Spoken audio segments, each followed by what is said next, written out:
20वें तीर्थंकर श्री मुनि सुव्रत नाथ जी। इसी भरत क्षेत्र के अंग देश के चंपापुर नगर में हरिवर्मा नाम के राजा थे। किसी एक दिन वहां के उद्यान में अनंत वीर नाम के निर्ग्रंथ मुनिराज पधारे।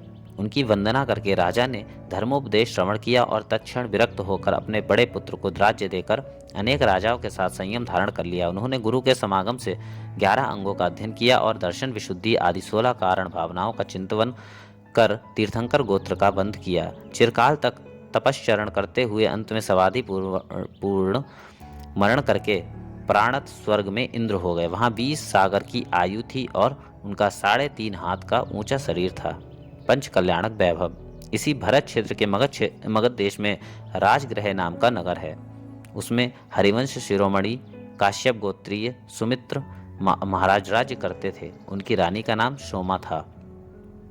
श्रावण कृष्णा द्वितीया के दिन श्रवण नक्षत्र में रानी ने उन प्राणत इंद्र को गर्भ में धारण किया। अनुक्रम से 9 मास के बाद रानी ने पुत्र रत्न को जन्म दिया। देवों ने भगवान का जन्मोत्सव मनाकर मुनि सुब्रत नाम प्रकट किया। मल्लीनाथ के बाद 54 लाख वर्षों के बीच जाने पर इनका जन्म हुआ।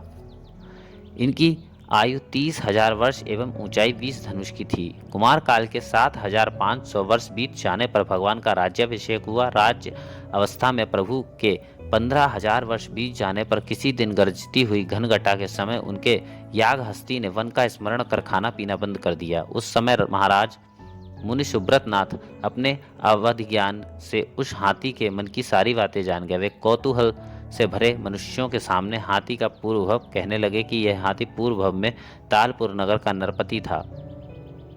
नरपति राजा था। अपने उच्च कुल के अभिमान सहित इसने अशुभ लेश्याओं से सहित मिथ्याज्ञानी पात्र अपात्र की परीक्षा से रहित किमिच्छिक दान दिया था।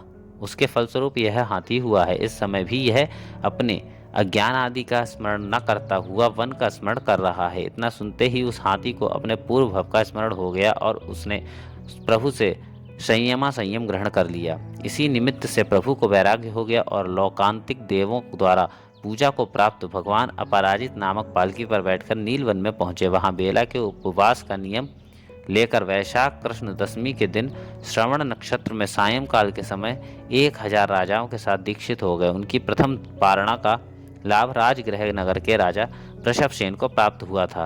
प्रभु के छद्मस्त अवस्था के 11 मास व्यतीत हो गए। तब वे उसी नीलवन में पहुंचे और वेला के नियम से सहित ध्यानारूढ़ हो गए। वैशाख शुक्ला दशमी के दिन श्रवण नक्षत्र में शाम के समय प्रभु के केवल ज्ञान प्रकट हुआ। भगवान के संवत्सरण में मल्ली को आदि लेकर 18 गणधर थे। 30,000 मुनिराज, पुष्पदंता को आदि लेकर 50,000 आरिकाएं, 1 लाख श्रावर और 3 लाख श्राविकाएं थीं। भगवान 1 मास की आयु अवशेष रहने पर विहार बंद करके सम्मेद शिखर पर जा पहुंचे तथा 1000 मुनियों के साथ प्रतिमा योग में लीन हो गए। फाल्गुन कृष्णा द्वादशी के दिन रात्रि के पिछले भाग में शरीर से रहित अशरीरी सिद्ध हो गए। इन मुनि सुब्रत भगवान को मेरा नमस्कार होवे।